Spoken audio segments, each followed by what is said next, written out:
текстилната индустрија ги јаделе луѓето.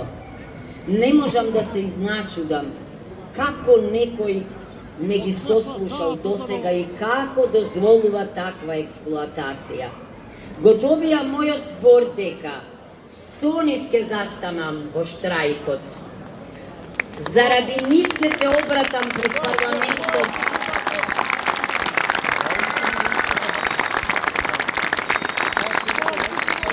во едно од многобројните обраќања, за да кажам дека не сум заборавила дека сум жена, дека е безсмислено, цинично и иронично да велите дека треба да раѓаат деца тие млади жени.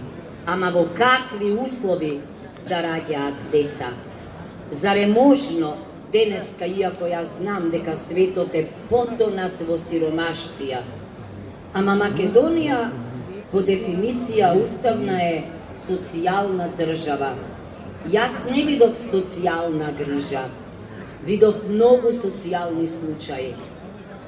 Тажно е земјата која јас ја замислувам како земја на прекрасни мириси од овошјата и зеленчуците и развиен туризам, да нема доволно храна или да се фрла родот, чувените, како што вели председателот на